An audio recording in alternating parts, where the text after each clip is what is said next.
Nous disons tous comme cette personne, gloire et louange à toi, Seigneur Jésus. Merci, Seigneur Jésus. Amen. Amen. S'il vous plaît.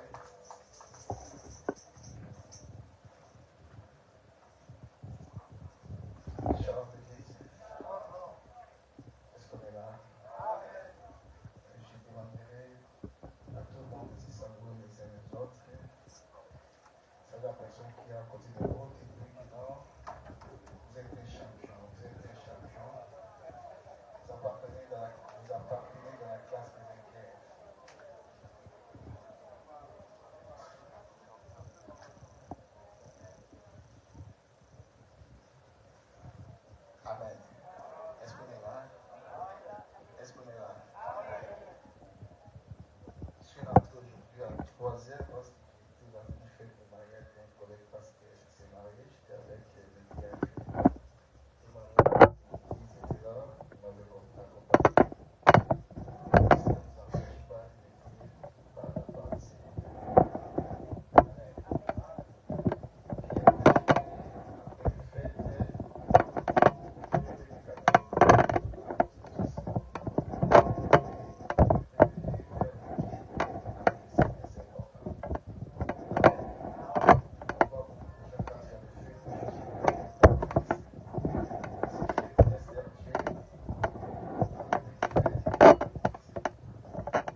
un autre, ça veut dire qu'il est supérieur de cette personne-là.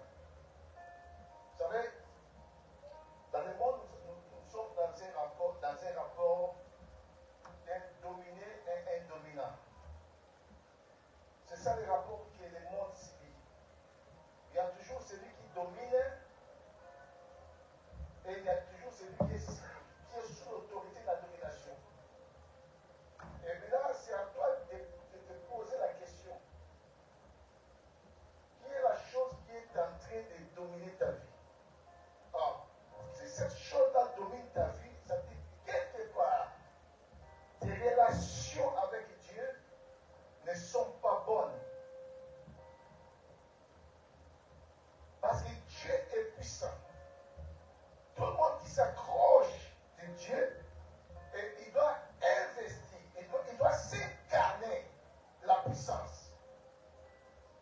Ah, si, bien aimé, au préalable, tu n'as pas incarné la puissance, ça veut dire quelque part, il y a un problème de relation, de relationnement avec ton Dieu. Ah, on peut avoir une bonne relation avec Dieu par le biais de la prière. Shalom l'église. Celui qui ne prie pas n'a pas non plus une bonne relation avec Dieu. C'est-à-dire, Dieu ne te communiquera pas des choses cachées, des choses secrètes. C'est pour ça que nous avons dit, Jérémie 33, qu'est-ce que la Bible dit? Invoque-moi, je t'annoncerai de grandes choses, des choses cachées que toi tu ne connais pas. On peut connaître que des choses qui sont occultes, des choses qui sont dans le noir, que par le biais de la prière. Shalom l'église. Et ce n'est pas n'importe quelle prière. Jacques dit, la prière d'un juste a une grande efficace. Shalom l'église. Beaucoup de gens prient, mais les prières des fois, ce sont des brouhahas, des bruits des oreilles devant Dieu. Beaucoup de gens prient, mais ils sont dans le bain du péché.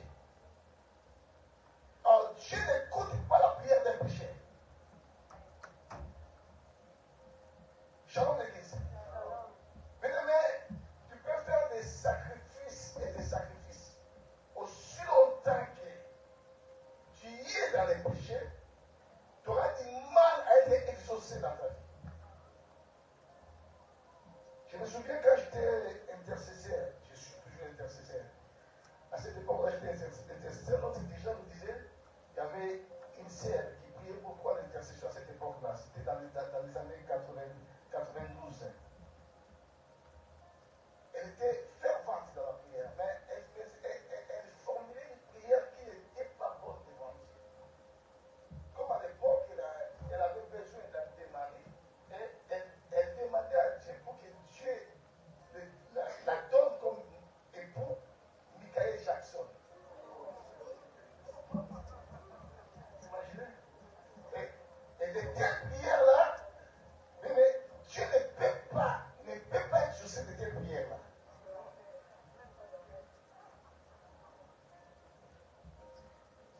Shalom l'église. Quelle relation entre les gens de ce monde et les enfants de Dieu? Beaucoup sont dans des illusions. Ils formulent des prières que Dieu ne peut pas exaucer ces prières-là. Shalom l'église. Et quand on prie, bien aimé, on doit bien formuler ces prières. Parce qu'on s'entraîne devant un être qui est si plein et qui nous connaît tellement bien. Beaucoup de gens prient seulement, ils prient, mais ils prient pour montrer à d'autres personnes.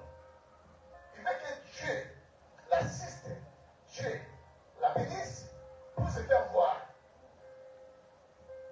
Et vous croyez que ce genre de prière, Dieu va exaucer? Shalom l'église. Bien, mais il faut que cette demande-là, et puis des fois, nous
David est satisfaire nos besoins. Mais il n'y a pas de besoin de Dieu. Dans chaque affaire que nous faisons avec Dieu, bien-aimé, que personne ne te trompe. Dieu veut avoir ses intérêts à cette affaire-là. S'il n'y en a pas, bien-aimé, Dieu peut te tourner les dos parce qu'il n'y a pas les intérêts de Dieu. Shalom l'église. Tu veux que Dieu te donne ceci, cela. Mais où sont les intérêts de Dieu?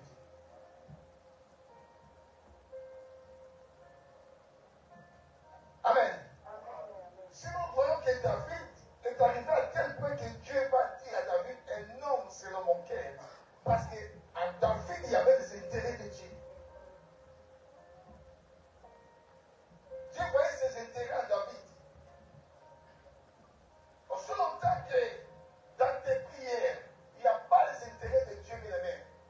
C'est comme si tu étais en train de battre à l'air. Dieu n'est pas là. Tu veux prouver les autres.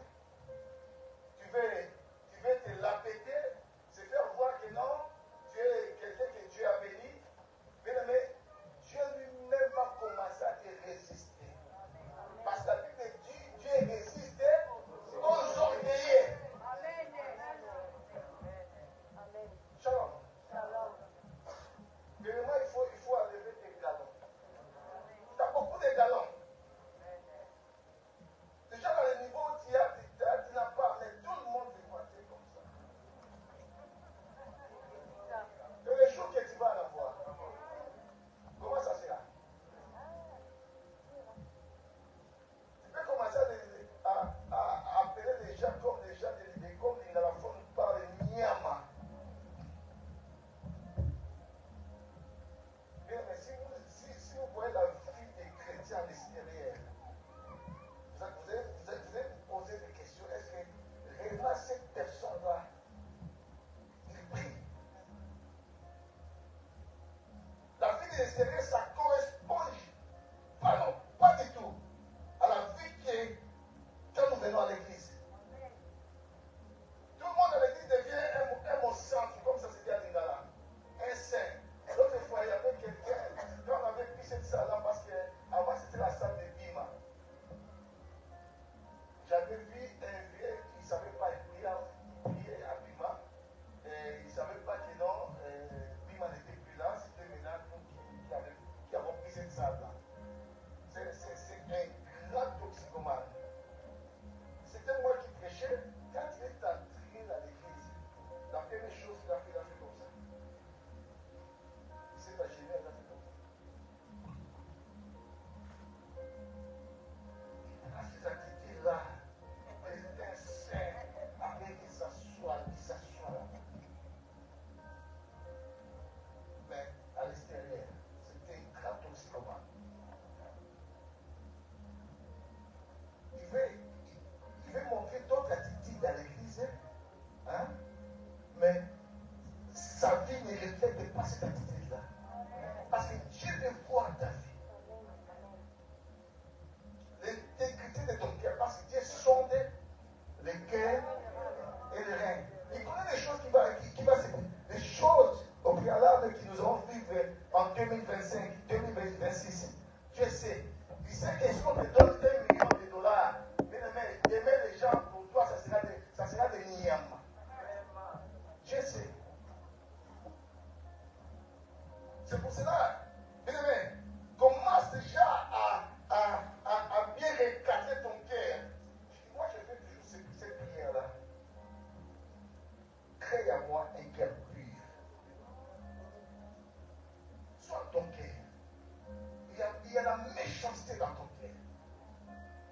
Il y a beaucoup de mauvaises choses dans ton cœur. Sois ton cœur premièrement.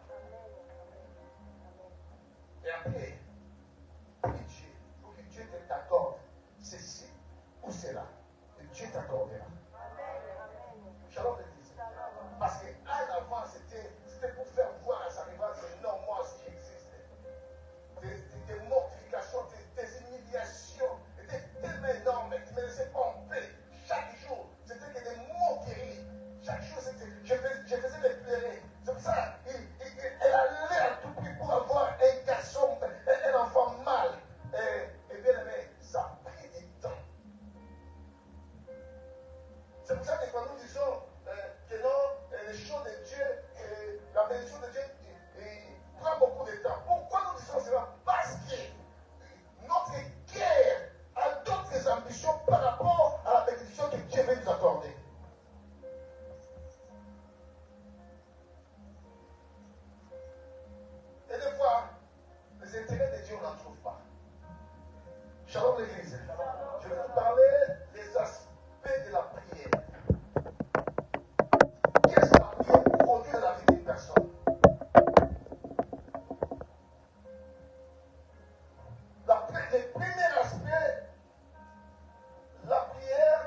C'est pour ça que tes problèmes t'émergent toujours. Mais celui qui cherche Dieu, qui veut que Dieu puisse se décharger, et puis qui veut décharger ses problèmes à Dieu, qui veut que Dieu prenne soin de ses problèmes, bien, cette personne-là aura un positionnement supérieur. Et tu remarqueras qu'à chaque fois que tu as un problème là-dedans, et ce problème-là doit toujours se prosterner devant toi. Pourquoi pas toi tu te prosternes devant Dieu? Ceux qui se prosternent devant Dieu, les problèmes, les difficultés, les situations difficiles, se prosternent toujours devant elle. Il peut passer des moments difficiles, mais comme il a un Dieu, il sait chercher la face de Dieu, qu'il pleuve et qu'il neige, qu'il y ait du vent, c'est marée, cette situation-là se prosternera toujours devant sa vie. Shalom l'église. Qu'est-ce que la Bible parle de Daniel? Daniel qui a travaillé à peu près dans 3 royaumes différents. Quelle supériorité! Et tous les rois qui étaient partis en captivité éphémèrement à Babylone, mais tous les rois avaient besoin de Daniel. La Bible dit dans Daniel 6, le roi Darius avait établi 127, si j'ai la bonne mémoire, 127 satrapes qui devaient donner des rapports dans son royaume. Et parmi ces 127-là, le roi avait pensé à 3 qui vont avoir la place la place plus élevée. Et dans ces 3-là, le roi voulait aussi que Daniel puisse avoir la place le plus élevée par rapport à ces 3-là. La Bible dit, parce que le roi avait trouvé en Daniel un esprit qui était supérieur. Mais pour que Daniel ait cet esprit-là qui était supérieur, la Bible dit Daniel, c'était un homme qui priait au moins 3 fois par jour. Donc sa vie était consacrée à la prière. Ce problème était résolu dans la prière. Quand tu as un problème avec Daniel, Daniel savait régler ses problèmes dans la prière. Des fois, bien aimé, ce n'est pas la peine de discuter, de hausser la voix devant des gens. Celui qui est Dieu, il sait résoudre ses problèmes dans la prière. Amen. Les gens qui servent l'ennemi, comment ils résoudent les problèmes? Parce qu'ils cherchent leur maître. Shalom l'église. Les gens qui servent le diable, ils résoudent leurs problèmes à chercher leur maître. C'est pour ça que nous voyons quelqu'un peut te lancer une maladie, un mauvais sort. Pourquoi? Parce qu'il va chercher son maître. Il va aller chercher son maître, prier avec son maître, faire des incantations. Et quand tu fais ce que tu es inversé, il te lance un mauvais sort. Une maladie. Il te jette une maladie. Pourquoi? Parce qu'il va chercher son maître. Mais nous qui avons Dieu bien-aimé, pour être dans un niveau, dans un positionnement supérieur, nous devons chercher notre maître. Shalom l'église. Bien, mais je vois très mal un enfant de Dieu quelqu'un qui ne prie même pas,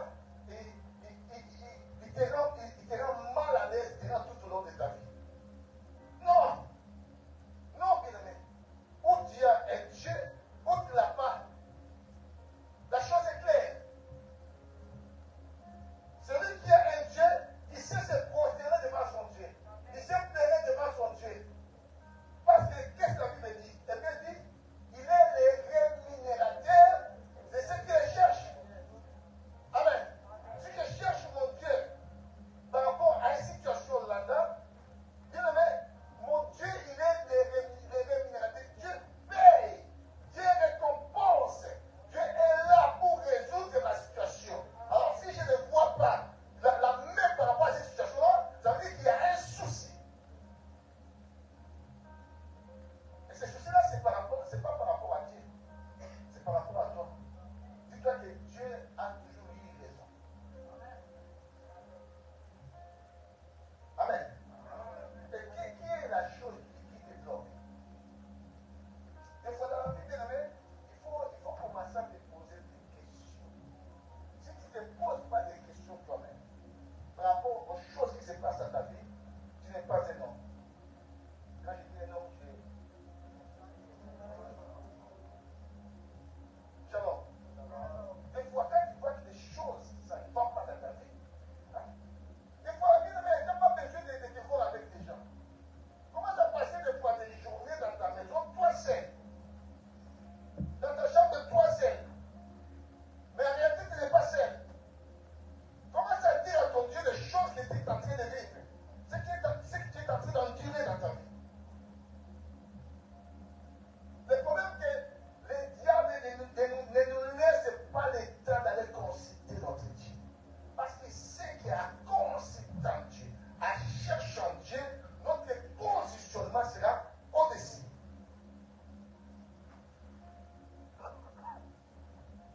Shalom l'église.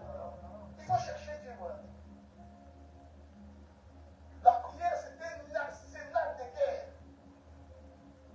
Tu ne peux te vaincre par la prière. Tu ne peux te renverser les situations et problèmes par la prière. Tu dois obtenir des choses que tu désires dans ta vie par la prière. Si tu crois que c'est par tes efforts, par ton intelligence, par ta sagesse, bien-aimé, le résultat sera toujours chaotique. Un enfant de Dieu doit savoir chercher son Dieu dans la prière.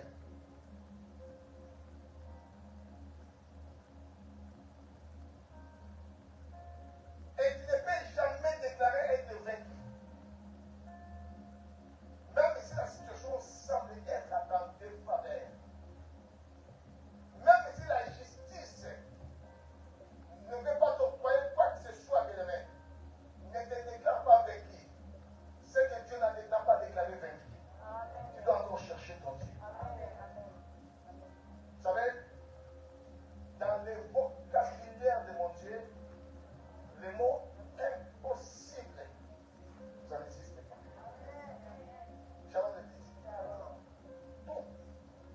Tout est ajadi à Marie. Tout est possible. Marie, c'est de madame. Mais comment cela ça va se faire? Moi qui suis une vierge. Mais tu me dis là que non, il y aura un esprit qui va me visiter et j'aurai un enfant. Mais comment cela? Parce que nous connaissons la nature. La loi nature exige que pour que une femme puisse tomber enceinte, qui est un homme, qui est la semence d'un homme. Mais toi tu me dis que non, j'aurai un enfant, mais pas avec la semence d'un homme. Genre, il n'y a rien qui est impossible à Dieu. Genre, il y a aussi rien n'est impossible à celui qui croit. Il faut croire. Il faut croire à ta réussite. Il faut croire que non, tu vas aller de l'avant. Il faut croire que la situation de ta vie doit changer. Il faut espérer à l'Éternel. Ceux qui croient bien aimés parce qu'ils se confient à l'Éternel. Tu dois te confier. Vous savez, la confiance, c'est un sentiment de sécurité vis-à-vis de quelqu'un, vis-à-vis d'une chose. Quand on a la confiance en Dieu, bien aimé, on saura chercher son Dieu. Mais quand on ne se confie pas à son Dieu, un petit pépin, une petite chose dans ma vie, je commence toujours à trembler. Comme si c'était la fin du monde pour ma vie. Je commence à chercher d'autres voies, des voies et moyens pour désamorcer ces situations-là. Mais j'ai oublié Dieu. C'est pour ça que Jérémie l'a dit, malheur à ces enfants-là, bien aimés, qui créent des citernes crevassées. Ils m'ont abandonné, moi qui suis la source de nos vies. Ils vont aller creuser des citernes crevassées et qui ne retiennent même point d'eau. Tu dois toujours te confier à l'Éternel. Le sentiment d'assurance que ton Dieu ne peut jamais t'abandonner. Quoi qu'il raconte, quoi qu'il arrive, il est là pour toi. Et ceux qui confient à l'Éternel, ils ont un positionnement supérieur. Laissez un peu Daniel. Daniel 6, versets 1 à 3.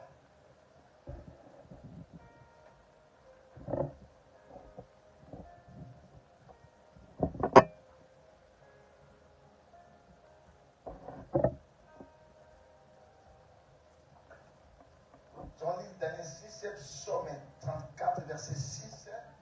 Nous allons lire encore Ésaïe 40, 30 à 31.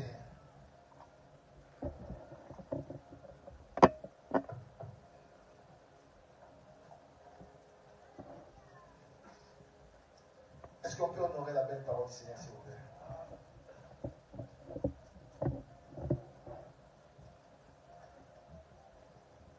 Est-ce qu'il y a un bon lecteur dans l'église qui effectue la lecture? S'il est là, il peut effectuer la lecture.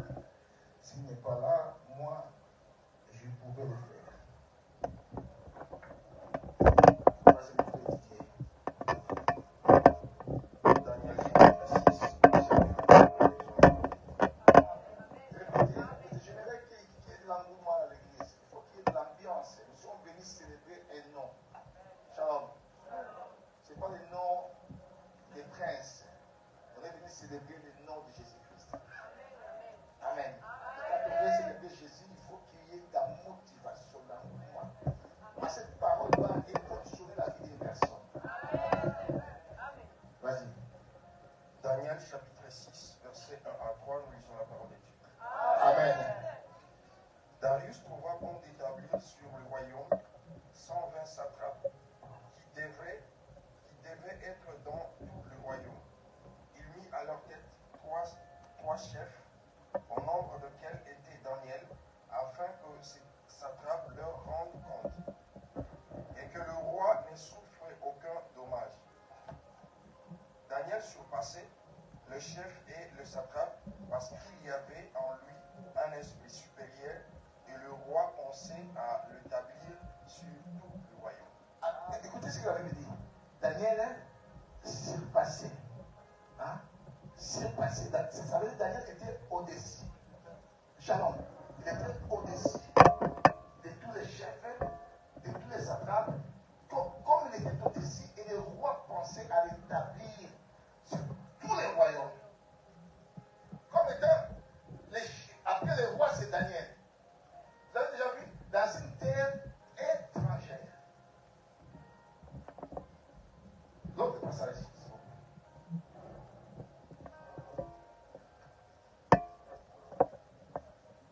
Psaume 34, verset 6.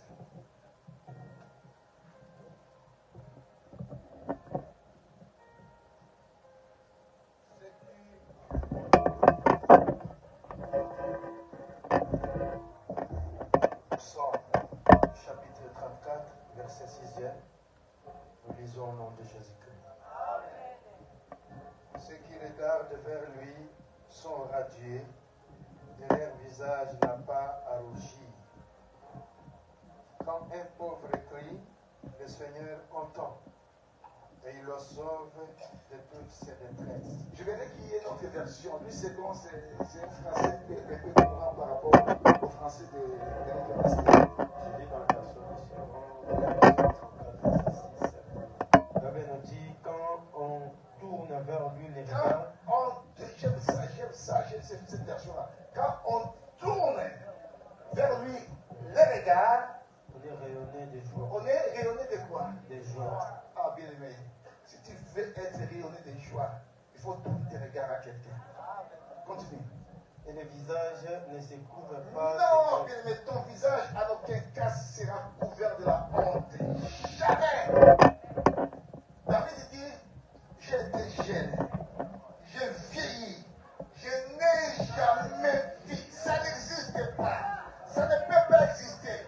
Je n'ai jamais vu un juste abandonné. Je vais abandonner son juste. Non. Ni sa postérité manger son père. Ça n'existe pas. Lisez Psaume. Ésaïe plutôt. Ésaïe 40 à 31.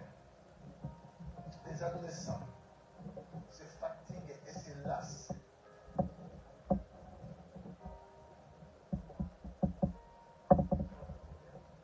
Ouais. Ésaïe 40, 30 à 31. Je lis au nom de Jésus dans le livre d'Ésaïe 40, 30 à 31. Les adolescents se fatiguent et se lassent, et les jeunes hommes chancellent. Mais ceux qui se confient à l'Éternel renouvellent leur force. Ils prennent des vols comme les aigles. Wow. Ils couvrent et Cours. ils courent et ne se lassent point. Ils marchent marche et ne se fatigue point. Voilà. Prenez place, s'il vous plaît. En premier, les adolescents se fatiguent et se lassent. Les jeunes gens chancellent. Oh, j'aime ce passage. Mais ceux qui se confient à l'Éternel, ceux qui donnent leur confiance à l'Éternel, ceux qui s'assinent à l'Éternel, ceux qui savent que dans ma situation là, il y a que Dieu qui peut faire quelque chose. Aucun homme pourra faire quelque chose dans cette situation là. Il y a que Dieu. La Bible dit ceux qui se confient à l'Éternel. Quand on dit ces paroles se confient, ça dit ceux qui prient à l'Éternel, ceux qui cherchent Dieu, ceux qui savent que non, il n'y a aucune autre personne qui peut donner la solution à leurs problèmes que Dieu. La Bible dit ceux qui se confient à l'Éternel et renouvellent leur force. Mais j'aimerais prophétiser sur quelqu'un. Ceux qui se confient à l'Éternel, que votre force soit renouvelée dans le nom de Jésus. Vous n'allez pas vous fatiguer. L'ennemi ne va pas te fatiguer. Au contraire, l'ennemi va te ramener encore à aller devant ton Dieu pour dominer sur tes ennemis. Mais tu vas dominer sur tes ennemis. Tu vas dominer sur la maladie. Tu vas dominer sur tes échecs, sur les blocages. Pourquoi? Parce que tu te confies à l'Éternel. La Bible dit il prend l'envol. Dans l'autre version, il dit il prend l'envol comme les aigles. Vous savez? Un aigle voltige, un aigle il ne bat pas les ailes. L'aigle, quand il prend son envol, il ne bat pas. L'aigle n'est pas un pigeon. L'aigle n'est pas un autre oiseau. L'aigle, c'est un oiseau spécial.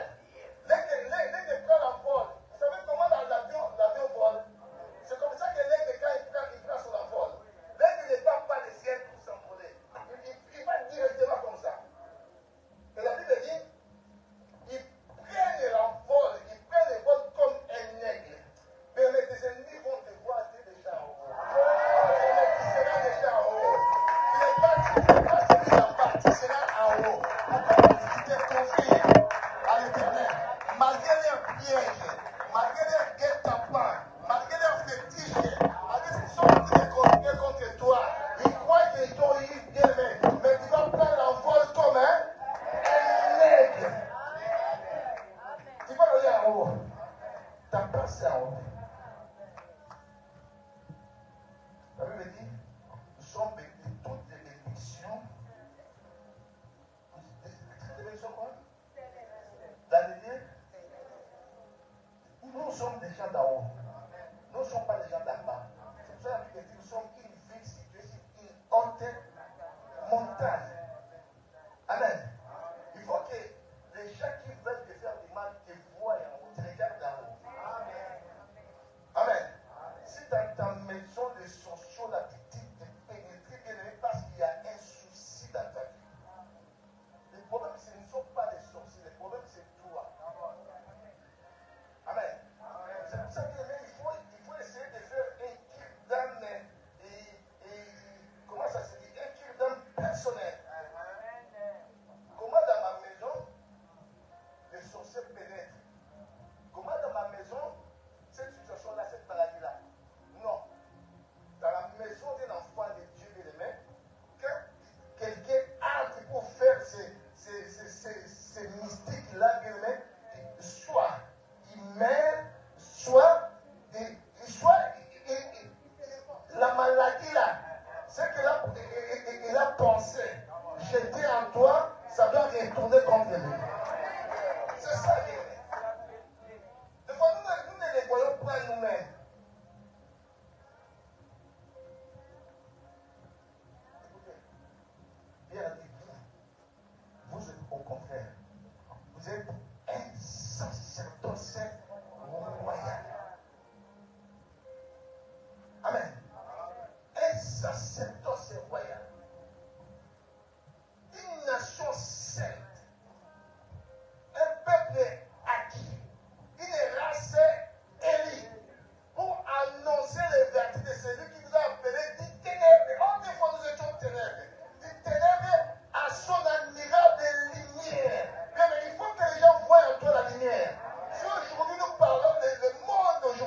ce malheur. Dans ma vie, je ferai ceci, je ferai cela. Shalom l'église. Tu n'es pas venu pour être toujours la main sur la joue. Tu n'es pas un père péché. Dieu t'a créé pour plaire à tout le temps.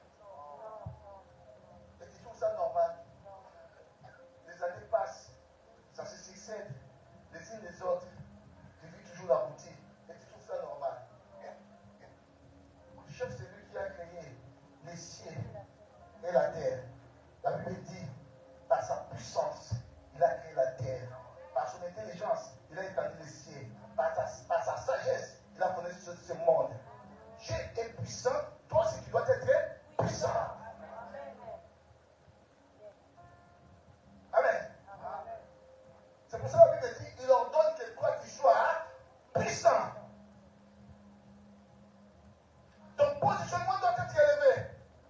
La Bible dit, quand on tourne les regards vers ce Dieu-là, vers lui, on est rayonnant de joie. Et maintenant, il faut tourner ton regard vers ce Dieu-là. C'est ça le problème. Le temps, il n'y en a pas. Et si nous sommes dans un monde de vitesse, tout le monde court pour aller avoir de l'argent.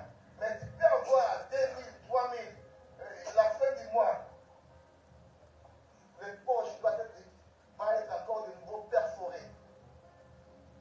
Tout autour des pauvres. C'est pour ça qu'il faut prendre du temps à consulter ton Dieu. Shalom l'église.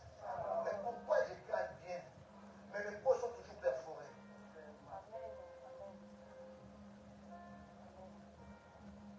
Amen l'église.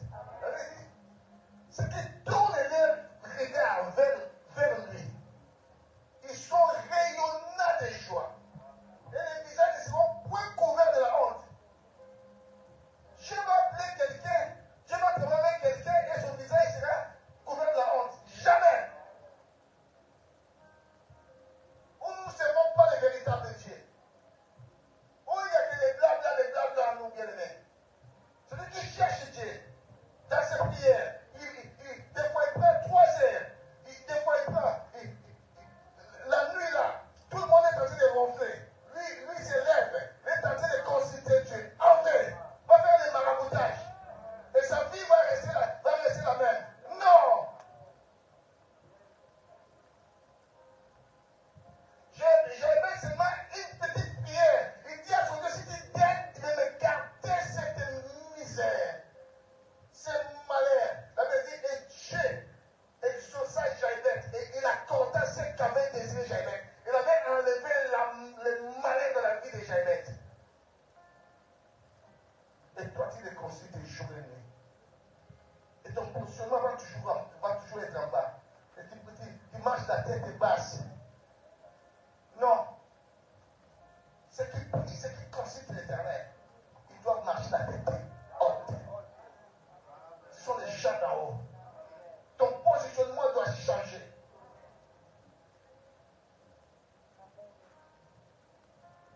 Amen l'église. Tu dois être un acteur. Pourquoi? Parce que tu as un Dieu véritable. Ce que moi je dis, ce sont des attaquants de pointe. Toi, tu veux te recevoir. La malédiction vient et rentre en toi. Les échecs viennent et rentrent en toi. La maladie vient et rentre en toi. Donc tu fais te recevoir. Tu n'es pas un gardien de vide. Qui reçoit toute la poisse des fautes des autres personnes. Si ton père a fait une erreur, ce n'est pas toi. Si ta mère a fait une erreur, ce n'est pas toi.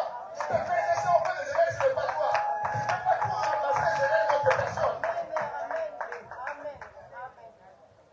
Il faut que cette situation finisse, bien aimé. Et ça pourra finir seulement si je me prosterne devant Dieu. Si je cherche sa face de Dieu. David dit, je lève mes yeux. Je lève mes yeux. Je lève mes yeux vers les montagnes. C'est d'où me viendra les secours. Les secours me viendront de l'Éternel Celui qui a créé les cieux et là, ça ne viendra nulle part si ce n'est que de notre Dieu. Shalom. C'est pour ça que ceux qui se confient à l'Éternel renouvellent leur force. Comme des aigles. Ils courent, mais ils ne se fatiguent pas. Ils courent, mais ils ne se lassent pas. Ils marchent, mais ils ne se fatiguent pas. Pourquoi? Parce que leur force est renouvelée. Dieu est là pour renouveler. Oh, je prie à Dieu que Dieu renouvelle ta force. Non, non, non, tu n'es pas un blocage, toi. Tu n'es pas un échec. Tu n'es pas une misère. Tu n'es pas un misérable. Tu n'es pas une misère. Non, non, non. Tu n'es pas ce que le monde essaie de t'employer. C'est le monde qui essaie de t'identifier à cela. Mais toi, ce n'est pas cela, bien-aimé. Tu dois renouveler encore tes forces comme les aigles. Tu vas prendre l'envol. Les gens seront surpris de ta vie. Les gens croyaient que non, ta vie est finie. Mais je prophétise sur quelqu'un. Ils seront surpris de ta vie. Ils vont pouvoir prospérer. Je dis à quelqu'un, tu dois aller de l'avant. Tu dois aller de l'avant. Tu dois aller de l'avant. Tu dois prospérer. Mon serviteur prospérera. Il s'élèvera. Il montera plus haut. La place est la hauteur.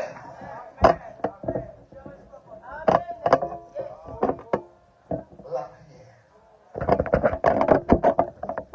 a une puissance.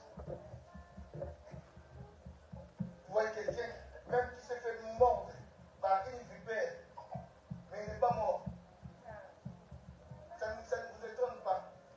Il n'est pas parti à l'hôpital pour avoir un traitement. Non.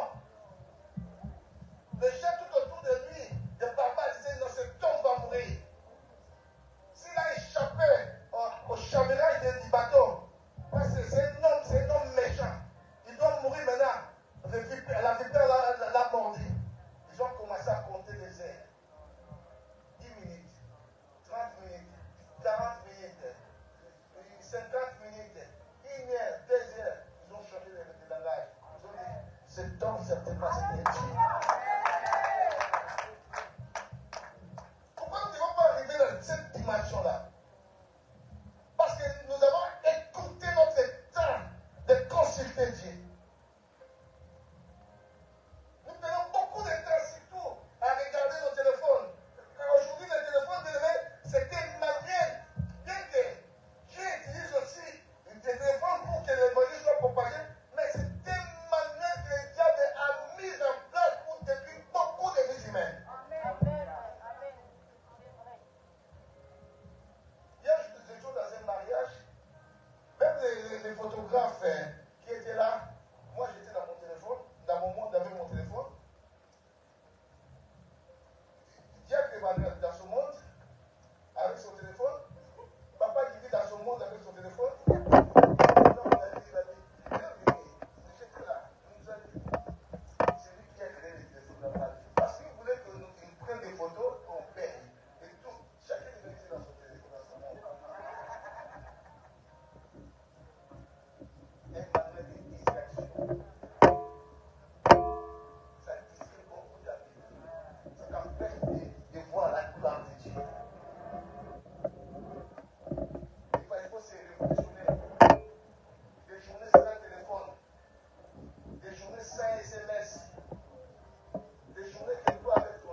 Lisons ce passage.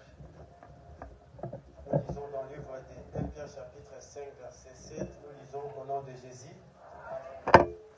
Et déchargez-vous sur lui de tous vos soucis, car lui-même prend soin de vous. Il a pas soin de lui. Là, on fait quoi? On se décharge.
Au frère Samuel. Mais cette fois-ci, ça doit changer. Je dis cette fois-ci, ça doit décharger tes problèmes à notre Dieu. Et lui-même prendra soin de toi, que Dieu bénisse sa parole.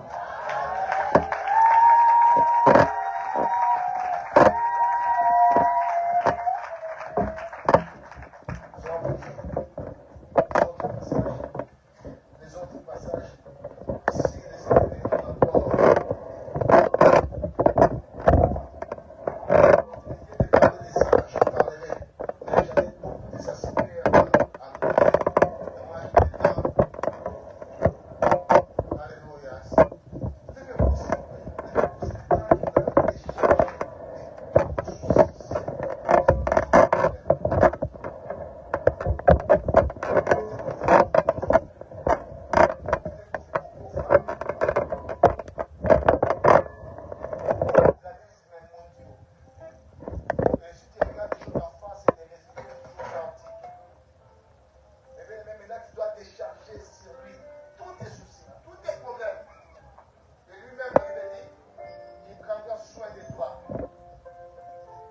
Soin de ta vie, de prendre soin de ta situation, de prendre soin de ta maladie, de prendre soin de tes difficultés, de tes échecs et de tes blocages.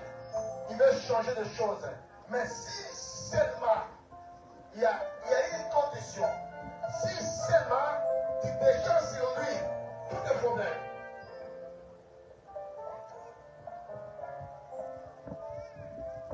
Il est là, il prend soin. Il dit même jusque là, vous ne m'avez pas encore demandé, vous ne m'avez rien demandé. Alléluia.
Dites après moi, Seigneur, je me sens vide maintenant. Tous mes soucis, je les décharge. C'est toi. Maintenant, c'est ton rôle de prendre soin de moi. Je suis à toi. Je suis à toi. Prends soin de moi. Prends soin de mes problèmes, de ma vie, de mes difficultés, de mes soucis, de mes blocages, de mes échecs, de mes misères. Prends soin de tout, Seigneur. Aujourd'hui, j'ai franchi cette porte avec quelque chose venant de toi. Quelle la chose? Quelle est cette chose? Quelle est cette chose? Quelle est cette chose? Que ça soit ainsi, dans le nom puissant de Jésus-Christ. Que Dieu bénisse sa parole. Amen. Nous allons prier pour l'homme de Dieu qui nous a prêché ce matin. Nous allons prier pour son ministère, qu'il prospère dans tous les égards et qu'il ne manque rien dans sa maison. Qu'il puisse monter à l'encore plus haut possible. Que sa vie excelle. Prions pour notre pasteur, prions au nom de Jésus. Seigneur, merci parce que tu nous as parlé. Envers notre papa, Seigneur, laisse sa vie. Sois couvert en toi, Seigneur. Et son fidèle prospère, et lui dévore en lui. Aide-les à les apporter et attachés à toi sur ton chemin, Seigneur. Quels que soient les hauts et les bas qui se montent, qu'ils restent attachés à toi. Qu'il continue à parler de toi durant toute sa vie. Merci. Nous allons prier pour les offrandes que nous allons ramener.